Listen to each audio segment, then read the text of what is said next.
অন্তর্বর্তী সরকারের কিছু উপদেষ্টারা ক্ষমতা লোভী কিছু উপদেষ্টারা মরিয়া হয়ে উঠেছে।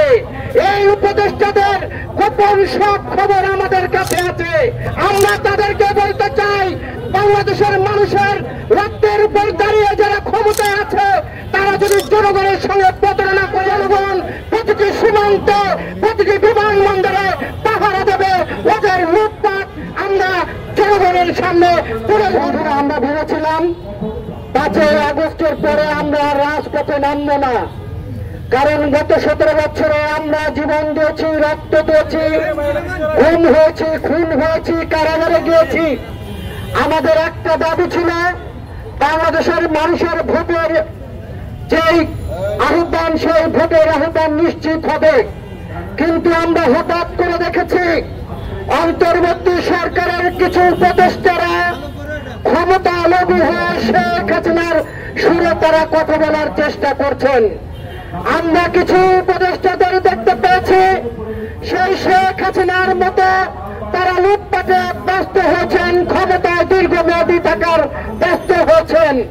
আমরা গণতন্ত্র এবং ভোটের অধিকারের জন্য আমরা লড়াই করেছি।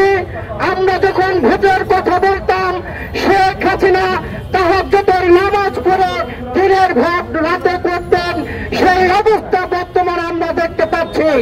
কিন্তু 5ই আগস্টের পরে আমরা কেন রাজপথে নামছি?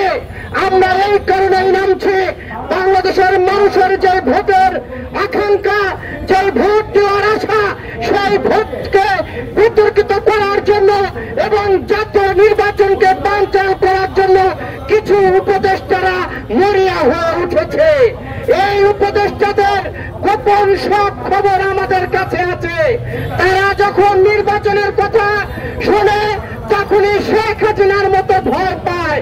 আজকে জাতীয় নির্বাচনকে নিয়ে তারা কালক্ষেপণ করার চেষ্টা করছে। আমরা তাদেরকে বলতে চাই, বাংলাদেশের মানুষের রক্তের উপর দাঁড়িয়ে যারা ক্ষমতায় আছে তারা যদি জনগণের সঙ্গে প্রতারণা করে, গত 17 বছরে শেখ হাসিনা বাংলাদেশের মানুষের সাথে প্রতারণা করে গণভবনের যে অবস্থা হয়েছে, এই সকল উপদেষ্টাদের অবস্থা সেরকমই হবে।